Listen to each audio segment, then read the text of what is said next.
saliki antakifa indama kusifalaha illa wa nadathu hawatiful haqiqati allazi tatlubuhu amamaka wala tabarrajat dhahirul mukawwinati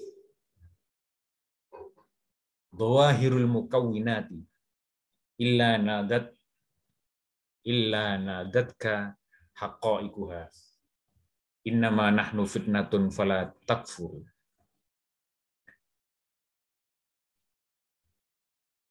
Ma'aradtu himmatus saliki, tidak berkehendak, bercita-cita, berkeinginan seorang salik antakifa untuk berhenti indama kusifa ketika telah disingkapkan, ketika telah mengalami kasyaf, terbuka perkara-perkara gaib. Indama kusifalaha, ketika telah tersingkap perkara-perkara yang gaib. Illa wanadathu, kecuali ada suara hakiki, watiful haqiqati, ada suara hakiki yang berseru kepadanya. Allazi tatlubuhu amamaka, yang kamu cari masih jauh di hadapan. Karena itu jangan berhenti. Wala tabarrajtu dhahirul mukawwinati, dan tidak terbuka baginya alam maya illa nadatka haqqa'iquha, melainkan diperingatkan oleh hakikat alam itu. Innama nahnu fitnatun fala takfur, sesungguhnya kami ini cobaan fitnah, fala takfur, jangan engkau kufur.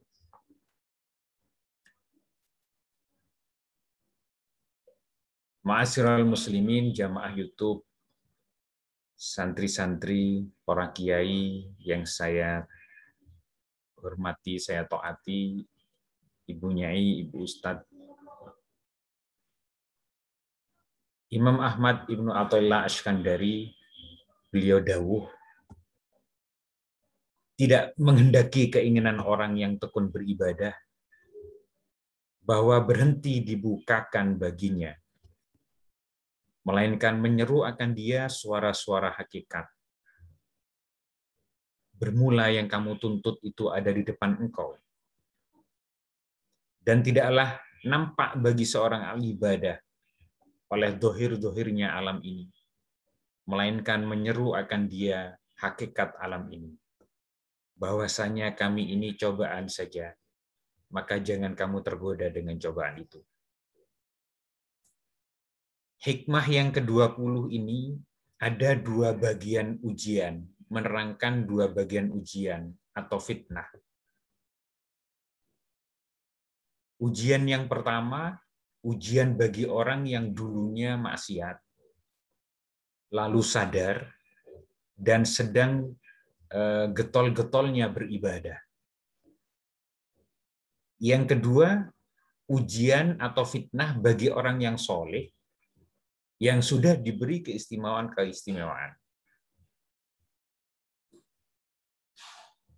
Bagian yang hikmah pertama dari hikmah yang ke-20 ini adalah seorang hamba yang dulunya penuh maksiat, menyimpang dari jalan Allah, dari kalam Allah, dari sunnah Nabiullah SAW. Hamba ini dulunya tenggelam dalam lautan syahwat, penuh dosa, mengikuti hawa nafsunya. Kemudian hamba ini diberi hidayah, dibukakan hatinya dengan Islam. Lalu dia benar-benar tertarik dengan belajar hukum-hukum Islam. Kemudian menjalankan kewajiban-kewajiban, rukun-rukunnya, sunnah-sunnahnya. Yang demikian itu dia lakukan dalam jangka waktu yang lama. Sekarang beliau sedang sibuk menuntut ilmu, ibadahnya kuat, zikirnya banyak.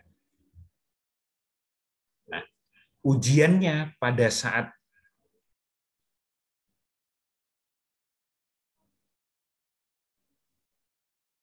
dulu masih dalam kesesatan di dalam hidupnya. Setan ini menggoda untuk berbuat maksiat. Dan dulu hamba ini mau digoda oleh setan. Setelah sadar,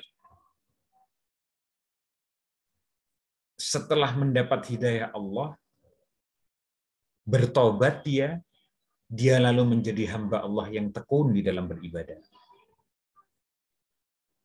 Nah, setelah hamba ini tekun beribadah, menuntut ilmu, zikir, melakukan sunnah-sunnah, lalu setan menggoda lagi. Tapi bentuk godaannya tidak seperti dulu lagi. Dulu digoda untuk mabuk, punya masalah sedikit, ngobat, berzina, meninggalkan sholat, meninggalkan amalan-amalan sunnah. Dulu godaannya itu. Akan tetapi ketika dia sudah tobat, sudah sadar, sudah penuh dengan ibadah, digoda dengan jenis lain. Setan lalu mengatakan, apakah tidak engkau lihat dirimu sekarang ini sebagai hamba Allah pilihan? Engkau getol, rajin belajar hukum-hukum Allah, rajin ngaji, rajin menunaikan kefarduan, menjauhi larangan-larangan, menjalankan sunnah-sunnah. Kamu sudah dekat dengan ulama sekarang. Ibadahmu luar biasa. Menuntut ilmumu siang malam, pagi sore. Sholat malammu sudah lebih 1000 rakaat. Zikirmu setiap hari la ilaha illallah 10.000. Maka lihat dirimu. Sekarang engkau sudah jadi wali Allah. Kekasih Allah. Ibadahmu sudah banyak. Nah, setan membisiki yang seperti itu di dalam hati seorang hamba. Nah, apabila hamba ini setuju dengan lintasan hati yang seperti itu, dengan bisikan setan yang seperti itu,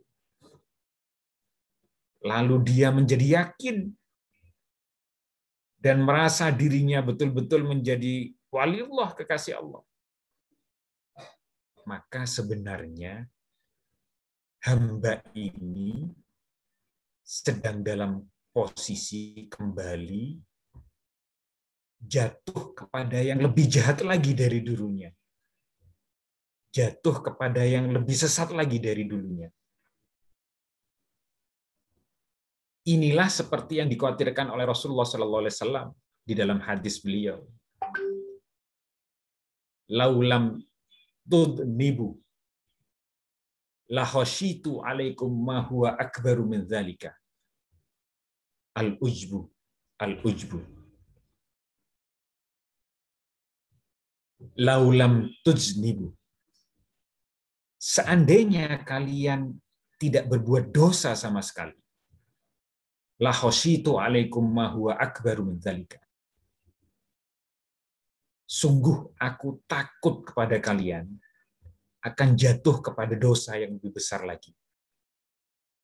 Al-ujbu, al-ujbu, yaitu dosa sifat ujub. Seseorang yang merasa dirinya sudah beribadah banyak, zikir banyak, sholat banyak, menuntut ilmu banyak, lalu datang bisikan setan, kamu sudah alim, sudah menjadi waliullah sekarang, sudah baik kamu, lebih baik dari orang lain, lihat siapa dirimu. Kalau bukan engkau tidak akan bisa begitu. Nah, orang yang seperti ini, hamba Allah yang seperti ini, sedang terjatuh kepada dosa yang lebih besar lagi, yaitu dosa ujub. Merasa bahwa seluruh amalnya, perbuatannya, kealimannya, kesempatannya menuntut ilmu, zikirnya, wiridnya, sunnah-sunnahnya, itu semata-mata dari dia sendiri. Dan lalu masuk kepada hatinya, sekarang saya sudah menjadi orang yang alim, menjadi waliullah. Saya sudah menjadi baik. Sayyidatuna Aisyah radhiyallahu anha beliau dawuh ketika ditanya, "Mata yakunu rajulu musyi'an?" Qalat, "Idza dhanna annahu muhsinun." Kapan seseorang itu dikatakan buruk jahat di sisi Allah? Beliau lalu menjawab, bila mana seseorang itu sudah menyangka dirinya baik. Sebaliknya, kapan seseorang itu baik di sisi Allah? Bila mana di saat dirinya merasa belum baik. Jadi sesungguhnya kalau kita merasa sudah baik, itu bukan kita buruk di mata Allah. Kalau kita merasa diri belum baik, maka sesungguhnya di sisi Allah kita itu baik. Dawuhnya Sayyidatuna Aisyah. Ma'asyiral muslimin, menurut ahli suluk, setan itu akan menggoda kita sampai 7 tahap. Baru berakhir menggoda kita. Tidak lego setan itu sampai kita benar-benar terjatuh pada jurang yang hina. Bagaimana menghindari 7 tahap godaan setan itu? Ada 3 kunci. Yang pertama ilmu, yang ngaji, tuntutlah ilmu terus, jangan berhenti. Yang kedua berdoa kepada Allah, minta lindungan dari setan, dari bisikan-bisikan buruk hawa nafsu. Dan yang ketiga, kawan yang baik. Sekali lagi, kunci terhindar dari godaan setan, 1 ilmu, 2 berdoa kepada Allah, sebab hanya Allah yang bisa membentengi kita dari godaan-godaan itu. Hanya Allah yang mengkaruniai kita, punya kekuatan untuk menahan lintasan hati yang buruk dan bisikan setan. Dan yang ketiga, kawan yang baik. Kawan yang bila kita berbuat salah, kita dinasehati. Kawan yang selalu mengajak kepada kebaikan. Ilmu, doa, dan kawan yang baik. Maka ma'asyiral muslimin rahimakumullah, dengan mengkaji ini kita sekarang sedang menuntut ilmu. Sekarang kita sedang berkawan dengan kawan-kawan yang baik. Jamaah pengajian ini insya Allah baik. Yang ketiga tinggal berdoalah selalu untuk minta lindungan kepada Allah. A'udzubillahi minasyaitonirrajim. Aku berlindung kepada Allah dari godaan syaitan yang terkutuk. Selanjutnya menurut ahli suluk ada 7 tahap tingkatan godaan syaitan itu. Tahap yang pertama ini kepada orang-orang yang awam ya. Setan mengajak hamba untuk kufur. Kafirlah engkau. Ukfur, kafirlah engkau. Sebab dengan kafir itu kamu tidak perlu sholat, tidak perlu puasa. Zinanya tidak berdosa karena kufur. Nah, ini mungkin dialami oleh beberapa dari kita. Kafir kayaknya lebih enak dibanding tidak kafir. Dibanding beriman kepada Allah. Nggak ada kewajiban-kewajiban. Maka untuk menangkal godaan setan yang jenis pertama ini, diperlukan ilmu. Ilmu tentang firman Allah. A'udzubillahi minasyaitonirrajim. Bismillahirrahmanirrahim. Wa ma liyala a'budul ladzi fatarani wa ilaihi turja'un. Tidak ada alasan wahai setan untuk tidak menyembah Tuhan Allah yang menciptakan aku. Maka wahai diri jangan kufur. Tidak ada alasan saya untuk kufur pada Allah. Allah yang aku sembah, yang menciptakan aku. Wa ma liyala a'budul ladzi fatarani wa ilaihi turja'un.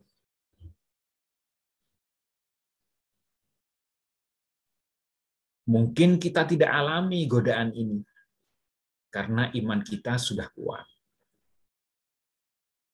Tapi untuk beberapa dari kita mungkin mengalami lintasan hati perintah kufur dari setan ini. Tahap yang kedua, setan lalu menggoda lagi. Mengajaklah tuti rabbaka. Jangan engkau taati Tuhan engkau. Tidak perlu taat kepada Tuhan Allah. Tidak perlu sholat. Tidak perlu zikir. Sebab dengan Islam saja kamu itu sudah selamat. Lalu bagaimana menghadapi lintasan hati bisikan setan yang seperti ini? Menghadapi ajakan ini ada ilmunya. Katakan kepada setan, hai setan, itu semua sholat, puasa, zikir, zakat, infak, sodako. Itu semua bekalku di hari akhir, di hari kiamat. Bukan hanya menjadi Islam bekalku, tetapi bekalku itu ya ibadah-ibadah tadi. Zikir, sholat, puasa, zakat. Ma'asyiral muslimin rahimakumullah. Bentuk lain dari godaan yang jenis kedua inilah tuti rabbaka. Itu adalah rasa malas. Rasa malas sholat, rasa malas zikir, dan malas-malas yang lainnya untuk beribadah. Maka kita lawan setan itu dengan lintasan di dalam hati, aku ini pasti mati. Aku perlu bekal untuk menghadapi hari akhir kiamat, yaitu ibadah-ibadah itu. Yang ketiga, setan menggoda hati kita lagi. Ayo, ndak usah banyak-banyak ibadah. Toh sudah tergantung di akhir hayat kita ini, kalau mati Islam kan berarti sudah selamat. Menuntut ilmu itu, kalau sudah tua saja, nanti saja.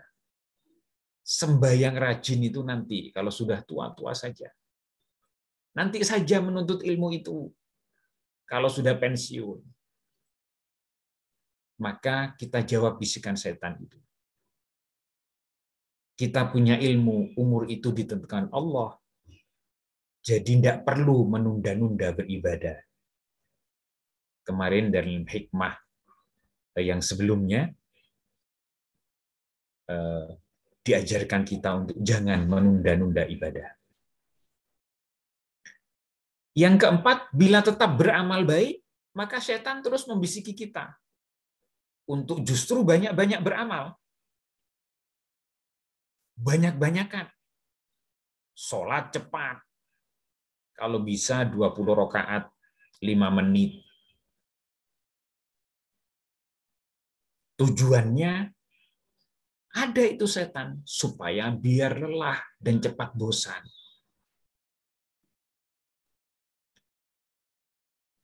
Setan membisiki, ayo sholat 1000 rakaat seperti Zainal Abidin radhiyallahu anhu. Dengan tujuan agar bosan. Agar tidak tumakninah ibadahnya. Maka jawab, aku ini beramal tidak perlu buru-buru. Yang penting aku ini beribadah sempurna dan diterima oleh Allah SWT. Itulah tujuanku beribadah. Yang kelima, setan membisikkan kepada kita, kamu akan dipuji oleh orang banyak karena ibadahmu bagus sekali. Berarti setan mengarahkan kita untuk beramal karena riya atau untuk dipuji orang lain, yang berarti tidak ikhlas karena Allah. Maka kita jawab kepada setan, wahai setan, aku beribadah bukan karena orang, bukan karena ingin dilihat oleh orang. Bukan penilaian orang yang aku cari, tapi penilaian Allah dan ridha Allah yang aku cari. Cukup aku dinilai Allah, tidak perlu yang lain. Yang keenam, bisikan setan itu selanjutnya, kalau kamu sudah seperti itu, sudah ikhlas ibadahmu tujuannya hanya Allah saja, berarti kamu sudah jadi wali Allah. Itu yang dibisikkan setan. Bila kita membenarkan bahwa kita sudah jadi wali, sudah jadi orang alim, sudah jadi orang soleh, berarti kita sudah jatuh. Saat hati kita berbisik bahwa kita sudah jadi wali, maka hendaknya dijawab, aina anni waliyallah. Tidak mungkin aku ini menjadi wali. Aku masih banyak kurang. Masih banyak kepikiran dunia. Beribadahku masih bolong-bolong di sana-sini. Beribadahku tidak ikhlas. Aku butuh pertolongan Allah. Belum tentu dosa-dosaku diampuni oleh Allah. Belum tentu tobatku diterima oleh Allah SWT. Ini bisikan setan yang keenam ini berkaitan dengan hikmah yang pertama. Kalau seseorang sudah beribadah, kemudian merasa dirinya sudah menjadi waliullah, maka disitulah sebenarnya hamba Allah ini sedang terjatuh kepada lebih buruk dari kondisi yang sebelumnya melakukan dosa. Yang ketujuh, bisikan hati kita, setan lalu membisikkan, bila Allah takdirkan aku ke surga, maka aku tetap ke surga. Bila aku ditakdirkan ke neraka, walaupun dulunya alim, soleh, tetap akan su'ul khotimah dan masuk neraka. Apa gunanya aku sulit-sulit beribadah? Maka jawabannya terhadap hati kita atau setan yang membisiki seperti itu. Aku hidup dan mati bukan untuk surga dan neraka. Tapi hidupku dan matiku hanya untuk Allah. Kembalikan kepada doa iftitah di dalam sholat kita. Inna sholati wa nusuki wa mahyaya wa mamati lillahi rabbil alamin. Sesungguhnya segala ibadahku, wa mahyaya wa mamati, dan hidupku dan matiku lillahi rabbil alamin. Hanya untuk Allah, Rabb seluruh sekalian alam. Bagian dari hikmah yang ke-20, bagian keduanya, adalah bisa menimpa kepada seorang ahli ibadah. Di tengah-tengah perjalanan ibadahnya, kadang timbul hal-hal yang menyalahi adat. Diberi keistimewaan. Doanya mustajabah. Minta hujan, diberi hujan. Pagi terlintas di dalam hati, aduh, aku kepingin makan durian. Siang datang orang ngirim durian. Pagi, aduh, aku pingin makanan ini. Sorenya datang kiriman makanan. Diberi keistimewaan oleh Allah, bisa berjalan di atas air. Mengetahui yang difikirkan orang. Doa-doanya mustajab sehingga orang banyak sowan. Minta didoakan supaya ini itu. Nah, dalam posisi yang kedua ini sebenarnya cobaan dari Allah SWT. Bila ahli ibadah tersebut senang dengan ini, dan lalu menjadi mengurangi ibadah-ibadahnya, maka dia menjadi terhijab, terdinding dari Allah SWT. Padahal tujuan asalnya adalah dekat dengan Allah. Dengan sibuk melayani orang-orang, lalu ibadahnya menjadi tertinggal. Sebab ini adalah ujian, maka jangan berhenti meningkatkan ibadah itu. Ma'asyiral muslimin rahimakumullah. Di mana tingkatan kita, mungkin kita masih mengalami 7 tahap godaan-godaan setan itu. Atau justru kita sudah masuk pada bagian yang kedua hikmah ini. Nah, mari kita selalu waspada, jangan sampai kita terjerumus oleh ujian-ujian baik ujian yang jenis pertama maupun ujian yang bagian kedua ini, pada kondisi di mana seseorang hamba sudah makbul doanya, sudah diberi Allah keistimewaan-keistimewaan. Kalau lalu dia jadi mengurangi ibadah, fokus pada menjadi dukun atau setengah dukun, maka sama saja dia sebenarnya terhijab dari Allah. Padahal tujuan asalnya adalah muraqabah, musyahadah, ma'rifatullah. Maka dalam kondisi apapun jangan berhenti beribadah ikhlas lillah billah. Mudah-mudahan hikmah yang ke-20 ini bisa menjadi ilmu yang manfaat bagi kita, lalu kita tetap istiqomah, takarrub, beribadah ikhlas lillah billah. Wallahu a'lam bishawab. Wallahul muwafiq ila aqwamit thoriq. Wabillahi taufiq wal hidayah wa ridha wal inayah. Assalamualaikum warahmatullahi wabarakatuh.